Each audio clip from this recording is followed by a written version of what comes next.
We call this a subsequent remedial measure. If someone scams me for $1 million but then returns that $1 million, they're still liable for that fraudulent behavior. They likely can use their remedial measure to mitigate damages.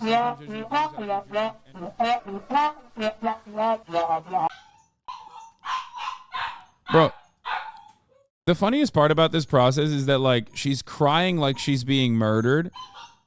And if you've been in here long enough, you already know approximately 2.5 minutes from now, she is going to tire herself out and start playing with her toys again and immediately stop crying and fall asleep. There you go. It has started already. According to the lab, I just got an email back from them. 1 week to 3 weeks is the new deadline for when we'll have more information. Oh, what? You don't like it?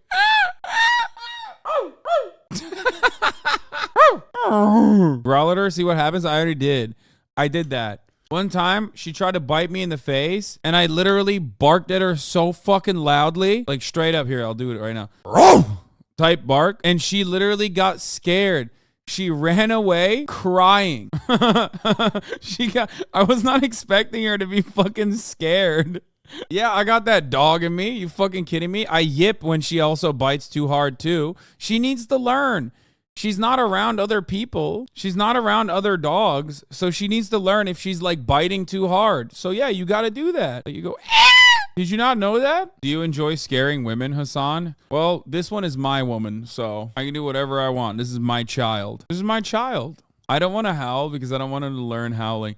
These are very important moments in this dog's life right now. We're like literally building her personality. We're building her bad habits and her best habits. Unfortunately, this is a really, really, really important time. So I have to be very careful. No, she's not fucking perfect. She's a puppy. Puppies are incredibly imperfect. As a matter of fact, puppies can be real shits sometimes. Like when she chases my mom around and bites at her and doesn't understand that she's not playing, okay? Have you seen this video about the expensive Tibetan Mastiffs? No. Well, we found out that it's the most expensive dog breed. But, like, first of all, one, I have a fucking mutt, okay? Let's make one thing fucking clear, okay? I don't have a fucking full Tibetan Mastiff. Number two, I did not buy her. I did something much worse. I stole her from a young girl. Sorry. Guess what? Sucks to suck. I stole her. Okay? Those designer Tibetan Mastiffs that you see in those YouTube videos are inbred as fuck. Luckily, your dog looks healthy. You're lucky. She's a mutt. Yeah. Welcome to Animal Watch, and this week we're talking Chinese Tibetan Mastiffs.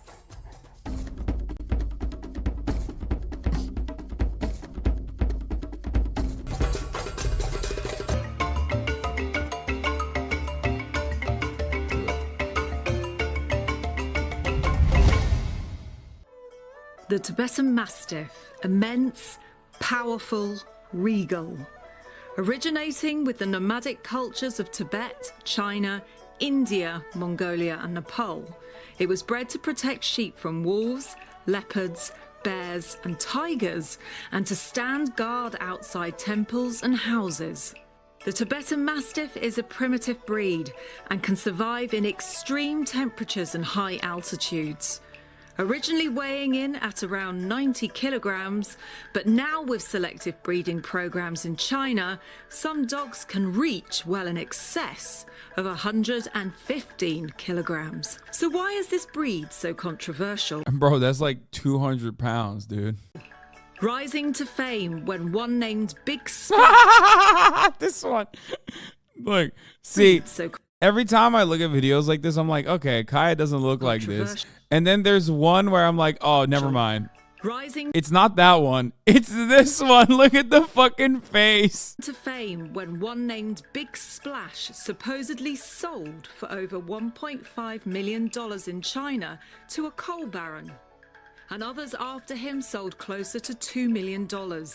These dogs have cooked up their fair place in the world's media, with some Asian kennels claiming that the red colour and thick mane meant the dogs possessed real lion blood.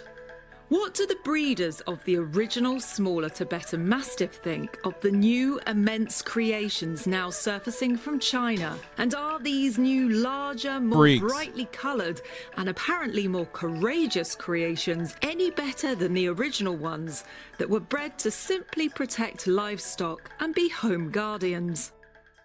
Well, I'm here to meet two beautiful Chinese Tibetan Mastiffs face to face and to unravel some of the truths and myths about this astoundingly beautiful breed. Regardless of the controversy, they are magnificent dogs, and I am so excited to meet two of the only Chinese strain to have been imported to the UK. This is Simba. Simba, you're huge. Oh, you're beautiful. Oh, he's blonde like me.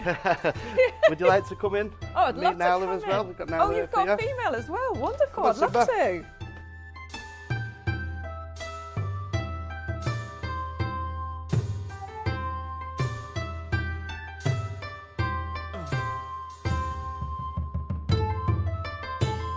See, those are super inbred. That's why they got them droopy ass eyes, which makes a problem later on in their development, apparently. Well, Dave, I must admit, he is huge. We need to talk about the differences between Tibetan Mastiffs and Chinese Tibetan Mastiffs. Bit of difference, isn't there, between the two? Chinese zoo angers visitors by passing off hairy Tibetan Mastiff dog as a lion. What the fuck? Yo, that's awesome. Its families visiting a zoo in eastern China this week were left feeling rather disappointed. As one young boy stood outside the African lion enclosure, he noticed that what was supposed to be a lion was actually a barking dog. Now, in fact, it was a Tibetan Mastiff dog. Now, without warning or explanation, the zoo had replaced many of the fearsome animals with tamer substitutes. Foxes were standing in for leopards, rats were found in the snake cage, and more dogs were found in the wolf enclosure. Now, did you give her a treat? Kaya, come here! Kaya, come here! Kaya! She pooped all on her own outside, apparently. Kaya! Kaya! Kaya! Come here. Yes. I already know it's pen time. Penitentiary time. one zookeeper said the lion had been sent away for breeding, but it's thought the zoo may have been trying to cut costs. Now, I really hope someone locates those animals. Bro, what do you mean the zoo was trying to cut costs? Like, what? You think they had a lion, but then the lion was too costly, so they gave it up? Like, what do you... What kind of fucking take is that? Sometimes these people say shit, and I'm like shocked at the way that the news media covers certain things. You know what I mean? I doubt that it was because like they were trying to cut costs. They probably never had the lion to begin with, I assume. Because if they had a lion, how do you cut costs? I guess renting it. Species in the park were similarly mislabeled. The newspaper reported with another dog in the wolf cage and a white fox on display in the leopard enclosure. What the fuck? The head of the park's animal department, Liu Suya, told CNN that the animals have been substituted for various reasons and would be back in their rightful place soon. Clearly, one of the zoo management sold some animals for side money. Probably. They're saying like, I mean, it's ridiculous to just like say that that's a lion. We've got the new red colour, haven't we? The red, yeah. Which we can see in your female dog. Where did this colour come from? It's called white. It's more of a blondie tinge. It's a relatively new colour. There's only an handful of them in China. The rarest colour of all the Chinese Tibetan Mastiffs. These animals are protected, aren't they, to a certain degree? There's a sanctuary in the north of China where a lot of Tibetan Mastiffs have ended up. I think they obviously was overproduced. Yeah. And you know, the puppy sales wasn't as good. So even though they've been abandoned, Bro, look at all those lions, dude. by a lot of people, they haven't gone and culled them or anything, have they? They have literally just put them into this massive sanctuary. It's like a huge park basically with hundreds and thousands of them. Yeah. It's a shame, but they've not, like you say, they've not been killed. Tibetan Mastiffs were temple guardians, weren't they, yes, originally? And Caucasian Shepherds were guards for flocks of animals. How do you find the guarding instinct differs? Yeah, we have Caucasian Shepherds as well. They're more alert, the Caucasians. These are a lot more calm. They don't really get much until the night time, and then they really switched on. They're unbelievable guard dogs. I mean, with people they know, children, other animals, they're fantastic. I mean, I have 3 young daughters myself, absolutely perfect. They're very, very protective over the kids. But if somebody comes now, a stranger that they don't know, they're unbelievably guarded. Are they? Yeah, what would happen if that person came into your house and you weren't here? Do you think they would actually properly guard, or is it all bark? No, I won't like to hang around to find out, but You I'm think pretty they much might sure. actually... Yeah, I hate dog owners that talk like this. Like, I hate dog owners that are just like, yeah, my dog. And by that, I mean just have that accent. I don't even care about the content. Yeah. No, I hate dog owners that are like, yeah, my dog's a fucking vicious murderer. It's like, all right, dude, nice. Like, sick. I don't want that. I don't want my dog to be like a fucking vicious guard dog. I want my dog to be very happy and also constantly be excited at the prospect of, like, you know, people coming into the house. And walking along the road, how does this dog react to a dog that's coming in the opposite direction? You pretty much don't get any reaction out of him. Towards other dogs, no aggression whatsoever. Simba is 10 months old and he's really big for a dog. So what sort of care do you need to give these dogs as they grow?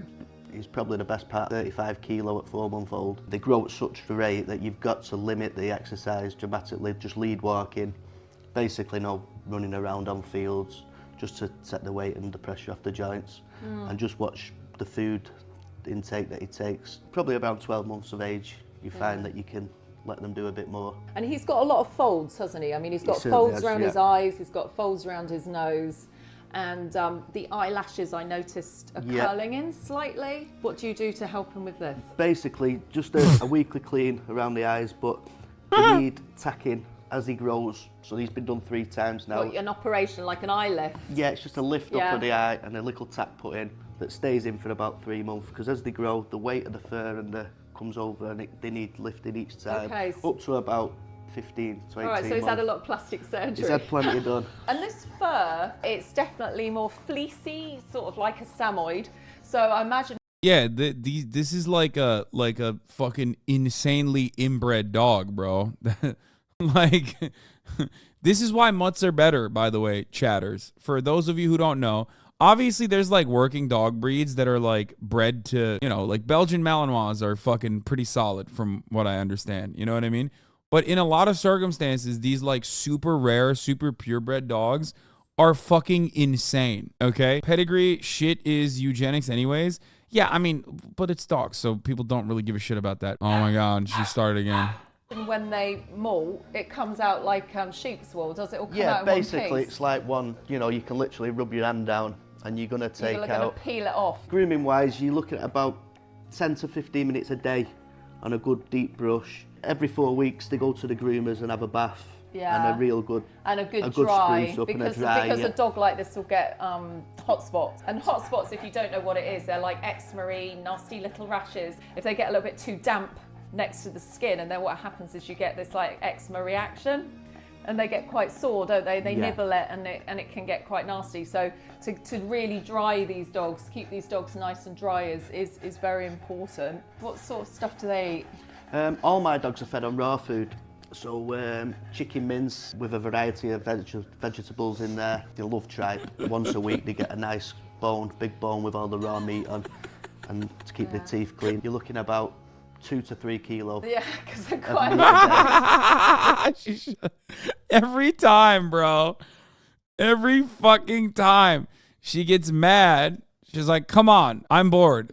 Do something. And then wears herself out and then is like, all right, whatever. And of course, anytime someone is walking by, she's like, oh, dude, there's activity out there. Why am I not allowed to be out there? Literally the most spoiled dog in the United States of America. Look at what she's doing. Now she's stuck. She's absolutely stuck. There's no way she gets out of there. She's so cooked. Okay, now I want to see what she does with it. Kaya, get out of there. Good job. Come here. Good job. What are you doing? I will not be paying attention to her when she cries. Oh my God. These dogs, like a wolf, will only come into estrus once a year because the puppies have to be born at the warmest time of the year. They have to be born in the spring in order for them to raise. Yeah, I can't throw the treat next to her. Her eyes are not good enough. And her smell is not good enough either. It's like really funny. If I accidentally drop the treat when I give her a treat, she's so stupid. If I accidentally drop the treat instead of giving her the treat, she will literally have a hard time finding it. She doesn't even smell her own pee sometimes, so she's not very good at any of these things yet. Them throughout the summer, and they're strong and they're big by winter time.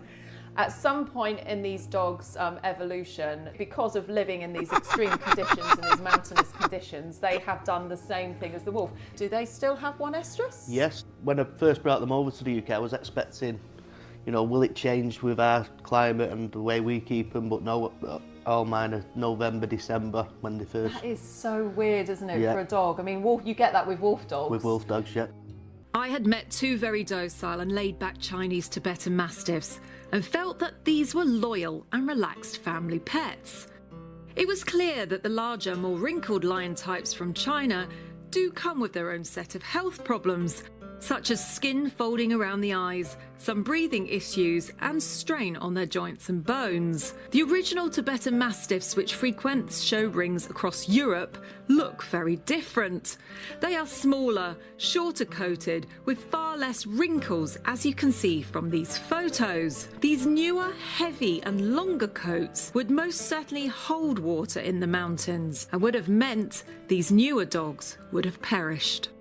The previous month, I had spoken to some UK breeders who explained to me that to achieve the larger size and new coloration, Chinese kennels may have added other dog breeds to the mix. And this is why now these newer dogs are not accepted in the show rings of Europe, as their type has changed so much. As for wolf killers, these dogs to me would be far too slow and heavy to kill any wolf. As a deterrent, certainly yes, but their heaviness and slowness They basically turned the Tibetan Mastiff, a working dog, into a Newfoundland.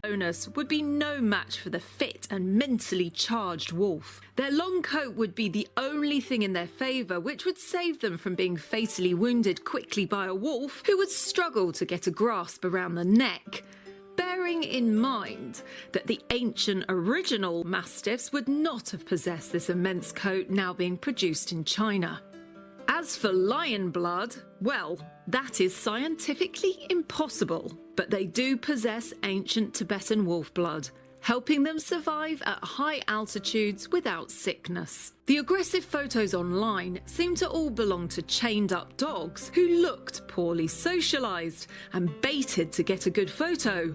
However, as with any potential guard dog, raise it in this manner and man train it, and it will guard an attack.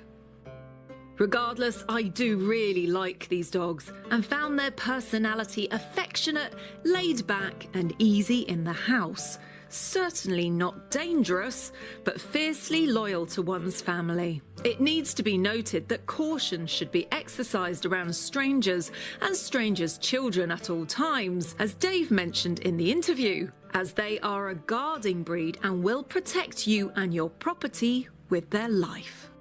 Well, Dave, it's been an absolute pleasure to see you today and your wonderful Tibetan Mastiff. And if you'd like to find out more about Tibetan Mastiffs, you can always contact Dave. And I'm going to put his website at the bottom of the screen so you can look him up and you can ask. Fucking lion dogs, UK. Fucking lion dogs. All right, let's get to Steven Crowder's pee-pee, okay? I'm sick and tired of it.